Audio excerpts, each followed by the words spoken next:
my advice to anyone learning a language in 2025.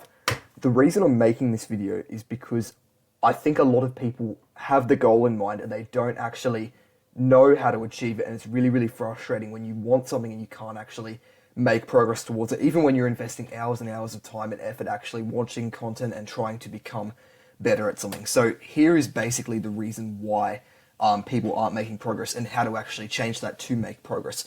So I think what people do a lot of the time is they have a goal and they basically focus on the goal. So for example, if your goal is to learn a language, you literally focus on the end goal and not actually how to get there.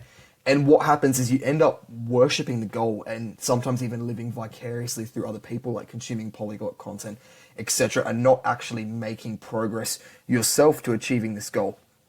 So what you need to do is focus on making progress and not the end result.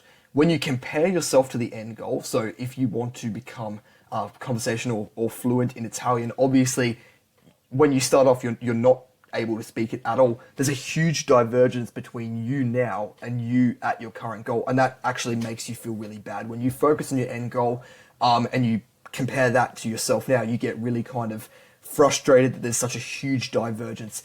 And that isn't good. That puts you into a bad mental state. That actually lowers your frequency. It makes it harder to learn, etc. What you need to actually be doing is comparing yourself to the past, not the future. Compare yourself to yourself in the past and basically see the divergence. Instead of seeing like a negative divergence between you now and where you want to be, see a positive divergence between you previously and where you are now, because you've actually been making progress.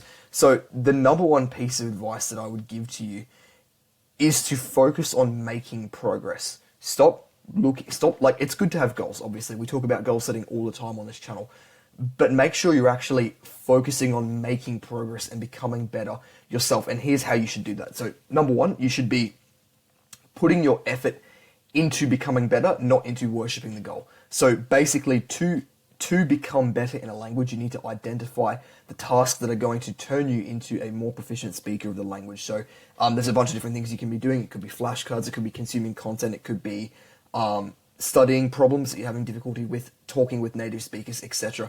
We've talked about that before on this channel. You can go check out other videos. Basically, identifying the tasks that actually help you make progress in the language and then putting your time into them is one of the best things you can do to actually become better at that language. And yeah, that's basically it. I know I said number one tip. That's pretty much it. That's literally all you need to do. Identify what it actually takes to become better and then just put your effort into that.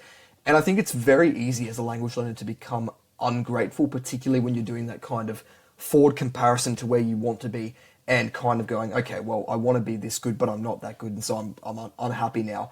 And that, as we said, is not a really good space to be in. So I think another thing that I would say to do is to practice journaling. I think a few sentences each night is something I've been doing, and it's really, really useful to become better at a language. You can journal in the language you're learning if you want to look back over time and see how much progress you've made, or you can practice journaling in English if you want, or your native language, just like journaling about problems you might have, and you'll actually find when you're writing them down, they're actually really easy to get out of your head and to basically identify the solution to, and that's really good.